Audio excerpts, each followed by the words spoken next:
What's up, everybody? Welcome to my album reviews for the week of February 4th. I've got 4 albums on deck for you, but this week there were a crazy amount of amazing album releases. So after this video, go discover some more music. And speaking of which, you can do that on a regular basis by heading over to dustyorgan.com.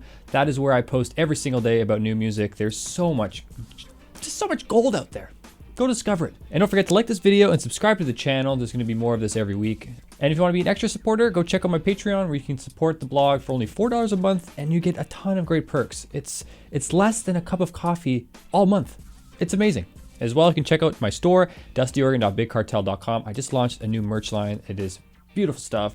All of that stuff is in the description. So let's get into it. So Minnesota indie rock act Hippo Campus have been one of those bands that have managed to stay just below the threshold of mainstream. And they're not quite a household name to the extent that, Vampire Weekend or Phoenix are, but I feel like they are deserving of that title, especially on their aptly named third album, LP3. They continue to grow and evolve their sound alongside their fan base. I know a lot of listeners were in high school or university when they first discovered Hippo Campus, and this album just felt like a more matured and deliberate offering. And personally, I found that some of the band's best riffs and melodies of their discography are on this record.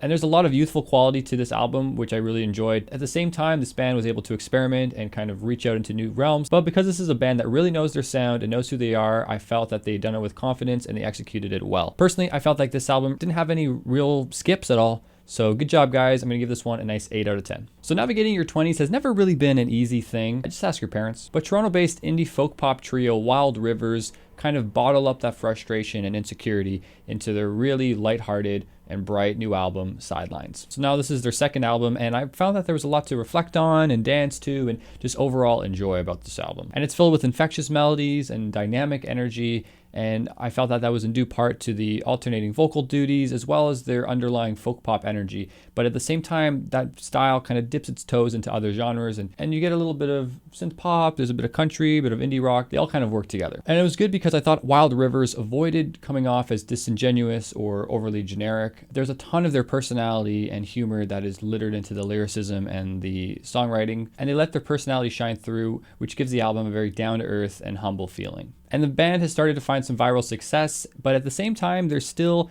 feeling like a homegrown band, and listening to this record feels like you're talking to a friend, but the only difference is they're singing back to you, and beautifully, I might add. There's a lot of great things about Sidelines, there's a lot of great things about this band, and I feel like there's plenty more to come.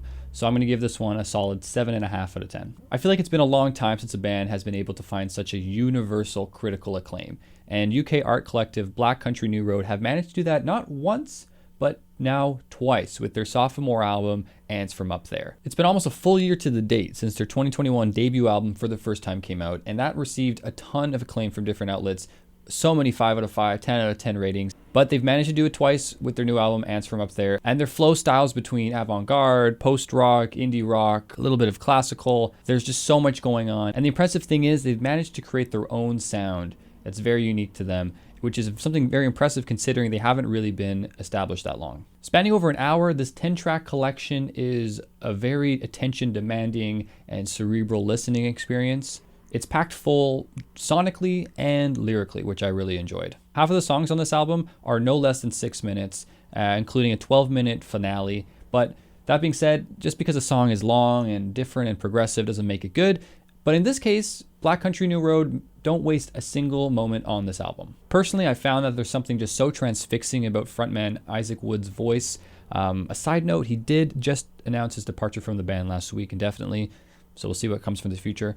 But his voice mixed with the chaotic full band, which includes violin, saxophone, bass, keys, and I swear there's got to be a clarinet in there somewhere. And the combination of all that really works together to create this intense, dramatic feeling. This was such a wonderful listening experience, and I've really enjoyed the unique shape that they've stylized for themselves over the last 2 years. I don't really believe in perfect scores for music, but this one is pretty damn close, so I'm going to round it up. I'm going to give this one a 10. And to add a little bit of variety this week to the listings, I've got Montreal-born, Quebec-based pianist Michel Blais and his new album, Aubades. This is actually a milestone release for the accomplished musician because this is his first time as a composer. He's arranged for a 12-piece ensemble. And a lot of his previous work was inspired by philosophy, minimalist electronica, and of course piano improvisations, and a lot of that kind of comes together on Aubade, but in a more fleshed out way. It's also a bit of a cathartic album. This was written during lockdown while also going through a very difficult breakup, but at the same time, those negative surroundings were turned into this beautiful springtime style collection. And the title itself, Aubade, refers to the Middle Ages love song about two lovers separating at dawn. But there's still a lot of motifs on this record that hint at romance and passion, and it just is a beautiful record that feels good to the soul. And because of that, it almost feels like Blais has managed to merge the world of film score and post-classical. So this could easily have come as a soundtrack to, some indie period piece film, or at the same time, you could just find yourself at a concert hall lost in the music one night to an orchestra. And I feel like a lot of music critics are going to find similarities to the likes of Philip Glass and Claude Debussy.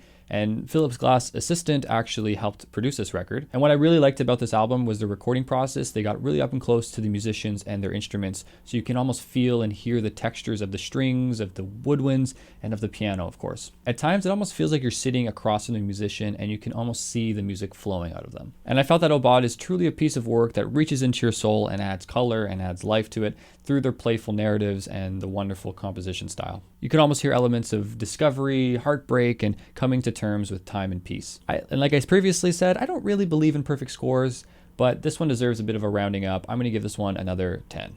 Thanks so much for watching, everybody. I hope you found some new music to love and enjoy this week. Don't forget to like this video and subscribe to the channel. And if you want to be a great supporter, check out my Patreon and my store. Those are all in the descriptions. And for free, you can follow me on all of my socials. I would love that. We can connect. So thanks so much for everybody for watching. I'll see you next week.